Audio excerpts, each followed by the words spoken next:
is that a trolley while going down an inclined plane has an acceleration of 2 centimeters per second square.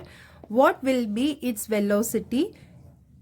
Its velocity 3 seconds after the start. Okay. So here they asked us to find out directly velocity only. So in using which formula? Equation of motion. First equation of motion we can find out, that is v equals to u plus at, right? So here a trolley while going down an inclined plane has an acceleration. Acceleration is given. How much? Acceleration equals to, acceleration a is equals to 2 centimeter per second square. What will be the velocity after, will be its velocity 3 seconds after the start? That means time is also given 3 seconds. Okay. Now a trolley while going down means here the initial velocity going down. Initially it starts from 0. So u equals to 0. Here what we need to do means acceleration is given in 2 centimeter per second square. So we need to convert this into SI unit. Okay.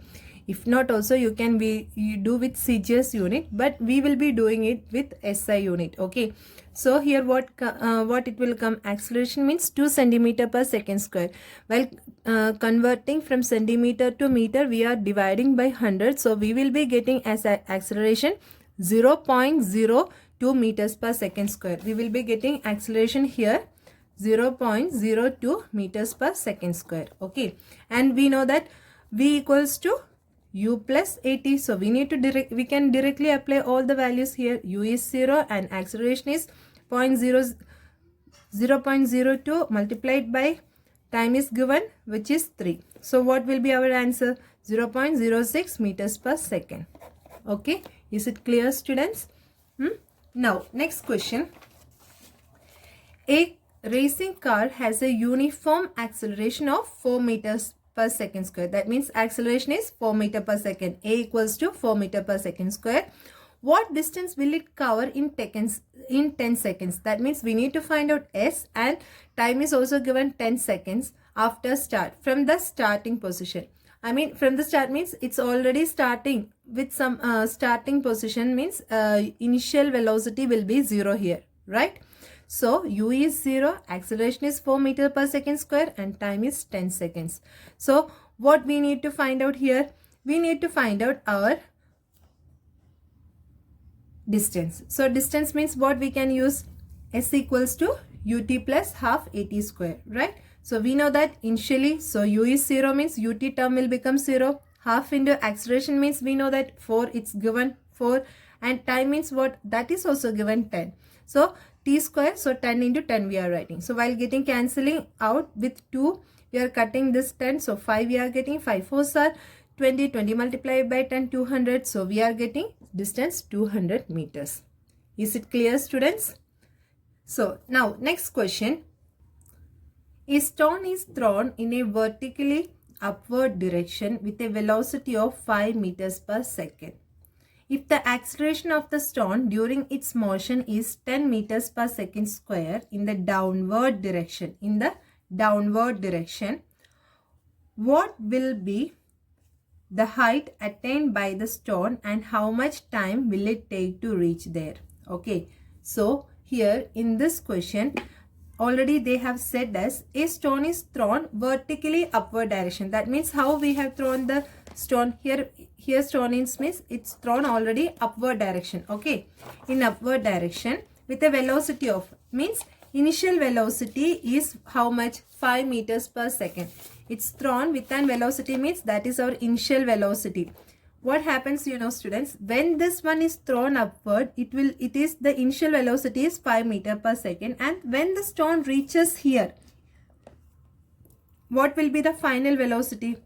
Which one will be equals to 0? Remember this, okay? Initially when we are throwing some object upward means that initial velocity will be 5 meters per second, and at some particular point it will reach some height, then from there only it is falling again down, right? So that one, that is called as our final velocity, which is v, that is equals to 0. Okay, so here 5 meters per second.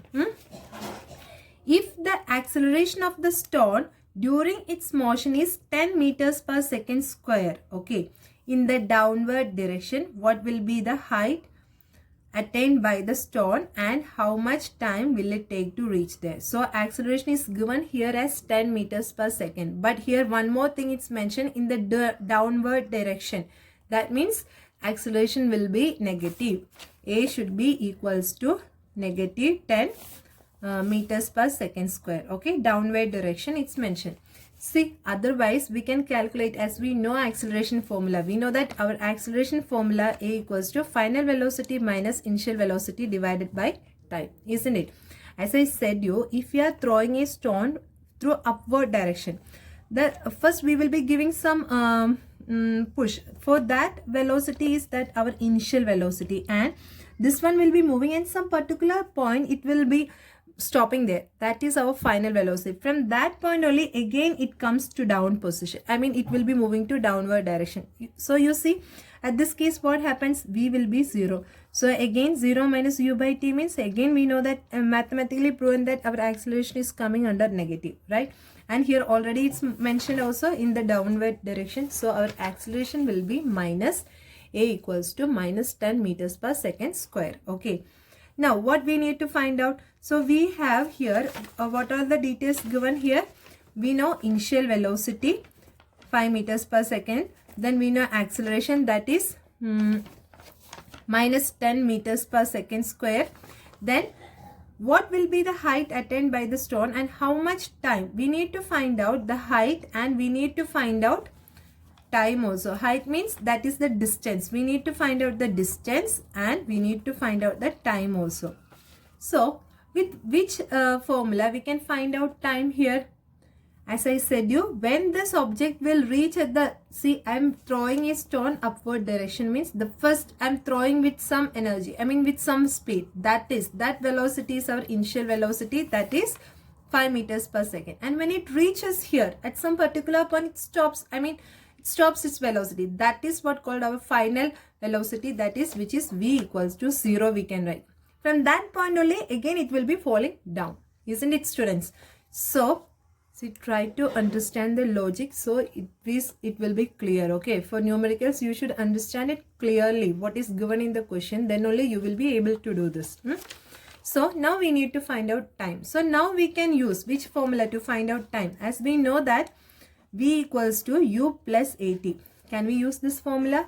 See, v means 0, u means 5 plus acceleration means minus 10 into t. We don't know the t value, right? So while rearranging this, what comes? When this 5 will go to left hand side means minus 5 equals to minus 10 into t will come. So minus 5 divided by minus 10 means what it will come? That is time. That is time is equals to 1 by 2 seconds.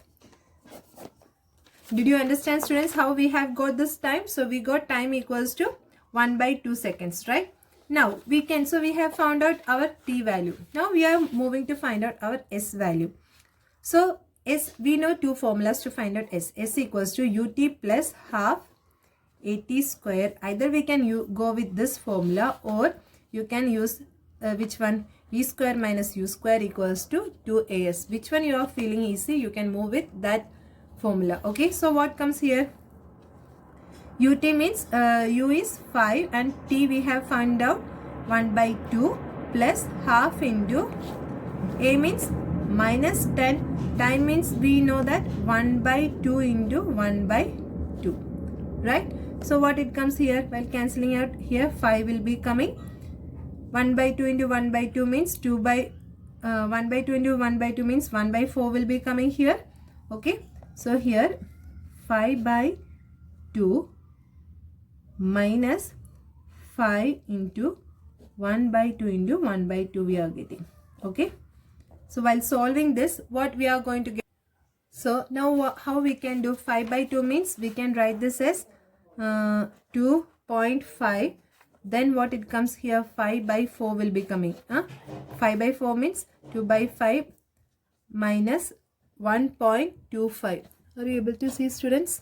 So we will be getting here as answer 1.25 meters. Okay, for this one we will be getting answer 1.25 meters. Now you find out, okay, I have done with this equation, s equals to ut plus half at square. Now with this equation you try to solve and find out the answer.